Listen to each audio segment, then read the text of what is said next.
ఇలా స్ప్రే చేయాలి. స్ప్రే చేసిన తర్వాత కాటన్ అనేది మీకు ఇచ్చే కస్టమర్ కంటే ఇలా ఇస్తాం.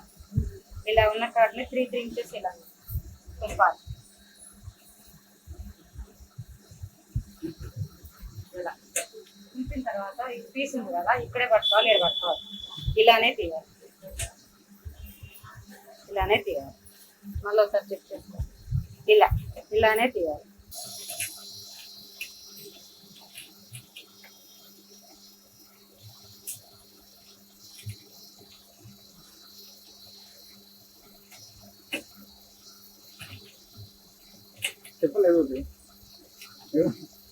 ఇలా చేయాలి. ఇలా చేసిన తర్వాత ఉత్తులనే ఇలా వచ్చిన వాటిని న్యూస్ పేపర్ మీద ఇలానే పెట్టాలి.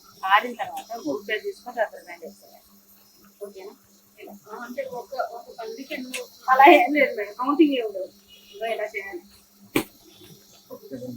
కౌంటింగ్ ఎండిన తర్వాత ట్యాక్ చేయాలి. 3 ఇంచ్ కానీ 3.5 కానీ 4 కానీ చేయాలి.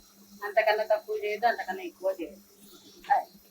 ఇలా వస్తాయి. ఇలా వచ్చిన వాటిని మనం ఇలా కట్టిస్తాం. ఇలా 10 ఇలా అల్లిస్తాం, అంటే 25 అల్లిస్తాం. అల్లిన తర్వాత ఇలా ప్యాక్ చేస్తాం.